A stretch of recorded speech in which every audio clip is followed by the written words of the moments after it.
Oi, minha gente, tudo bom? Pessoal, hoje o que a gente vai falar? Vamos falar sobre animal com epilepsia, tá certo? Bom, eu não tenho um vasto conhecimento nesse assunto, porém, cuidei de um e cuido de outro que ainda tá comigo. Como foi que eu resgatei esses animais? O primeiro foi o Garfield, da foto de cima, que vocês estão vendo. Ele tava numa parada de ônibus, muito quietinho, magro, debilitado. A gente levou para a clínica, ele ficou algum tempo internado, várias semanas, e a gente achava até que ele não ia resistir. Quando eu fui visitar, ele estava prostrado mesmo, mal a gente via ele respirando, porém ele foi reagindo aos poucos. E um belo dia eu cheguei na clínica e me falaram: olha, Gisele, esse animal, ele não escuta e não enxerga. Aí eu fiquei, como assim? Ele não enxerga e nem escuta? Não respondi a nenhum desses estímulos. Aí, adeus, chances de adoção. Vamos levar o Garfield para casa. Levamos o Garfield para casa. Chegou em casa, deixava ele soltinho com os demais. Porém, comecei a perceber que ele não se alimentava da mesma forma que os outros. Ele começava a comer e daqui a pouco se dispersava, mas tudo ok. Deixei Garfield convivendo normalmente com os outros. Só que depois de algumas semanas ele na minha casa, de repente ele começou a tremer e, como eu desconhecia completamente, eu achei que ele estava assustado com alguma coisa, estressado, não consegui identificar. Só que as crises começaram uma atrás da outra, todos no mesmo dia, até que eu identifiquei que eram convulsões. Apesar dele não babar, mas ele ficava todo endurecido e quando terminava você percebia que ele estava desnorteado. Então eu levei no médico, procurei um neurologista na minha cidade, mas infelizmente não existe especialista em neurologia animal. Fui orientada a administrar algumas medicações para cessarem as convulsões e felizmente deu certo.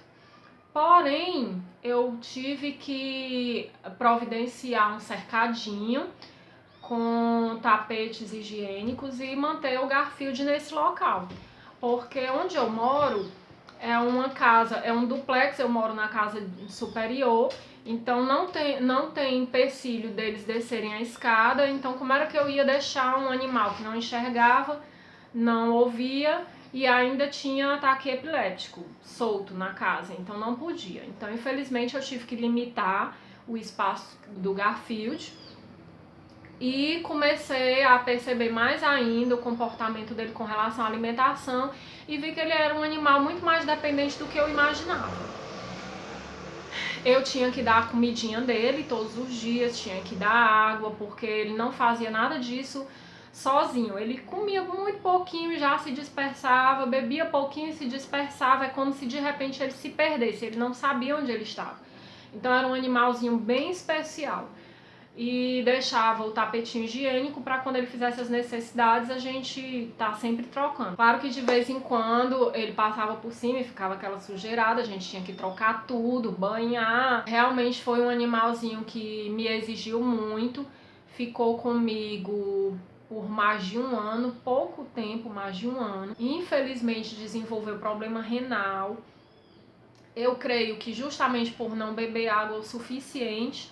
E devido ao comportamento dele, eu demorei muito a perceber que ele não estava bem.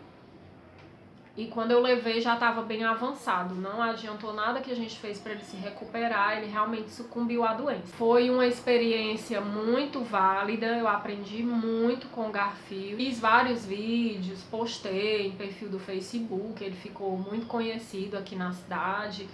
As pessoas acompanhavam muito, foi bem emocionante cuidar dele.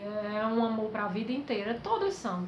Mas ele acabou sendo um pouquinho mais especial pela situação de vida dele. E me fez muita falta por muito tempo.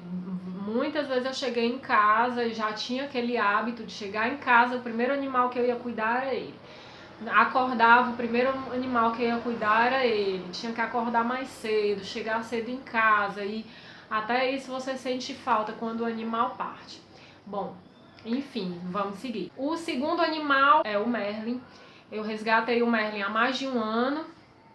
Ele foi vítima de atropelamento. Fizeram um apelo na internet, eu vi, não fui resgatar de imediato, fiquei esperando alguém se prontificar a fazer isso, que não fosse eu, porque eu já tinha muitos animais, já estava numa situação financeira mais complicada, mas como ninguém socorreu, eu acabei indo lá. Peguei, ele foi para a clínica, mais de uma semana depois ele não estava reagindo, o médico ligou para mim, sugeriu eutanásia e eu pedi para esperar até o fim de semana, fui lá visitar.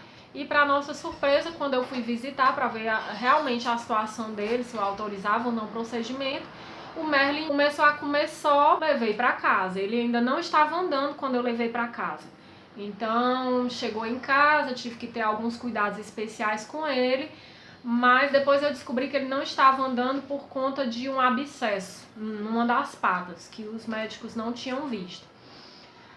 Dei medicação, o abscesso estourou e aí ele começou finalmente a andar, recuperou os movimentos. Para minha surpresa, foi igual ao Garfield. Meses. O Garfield foi depois de algumas semanas que ele estava comigo, ou um mês no máximo. O Merlin não, o Merlin demorou em torno de 6 meses para ter a primeira convulsão. E aí eu já estava familiarizada por conta do Garfield e já entrei logo com a medicação para controlar. E ele vive normalmente, come bem, bebe bem, anda para os lugares, adora tomar um banho de sol todo dia de manhã. Ele vai pro localzinho na varanda onde tem sol, inclusive vocês veem a fotinha dele aí, né? Tomando um banho de sol. E é um gatinho super interessante, não é muito familiarizado com colo, não gosta muito, mas gosta dos cafunézinhos. Então assim, gente, a experiência que eu quero passar pra vocês é animais especiais que perdem chance de adoção e a gente tem que se dedicar mais.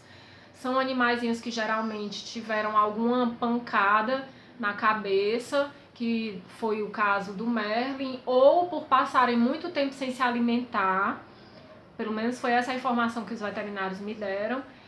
Faltam alguns nutrientes no organismo do animal e ele acaba desenvolvendo as convulsões, tá? Fica epiléptico. Tem que ser medicado pelo resto da vida. No caso do Garfield, ele vivia bem dopado, porque as dosagens eram altíssimas para controlar as convulsões. Toda vez que eu tentava reduzir, voltavam as convulsões. Já o Merlin não, a dosagem é mais baixa e ele consegue ficar consciente. Ele não anda dopado não, tá? Aí tá aqui a carinha do Merlin para vocês conhecerem. Meu fofolheto. Ele tem essa carinha engraçada mesmo. É um mozão. E bem gorduchinho, que o Gardenal deixa gordinho, né, Merlin? Mas é lindo. Espero que vocês tenham gostado, gente. Qualquer dúvida a respeito do assunto que vocês tiverem ou não tenham falado, podem deixar nos comentários. Curte o vídeo, não esquece. Compartilha, tá bom? E é isso. Beijo, até a próxima.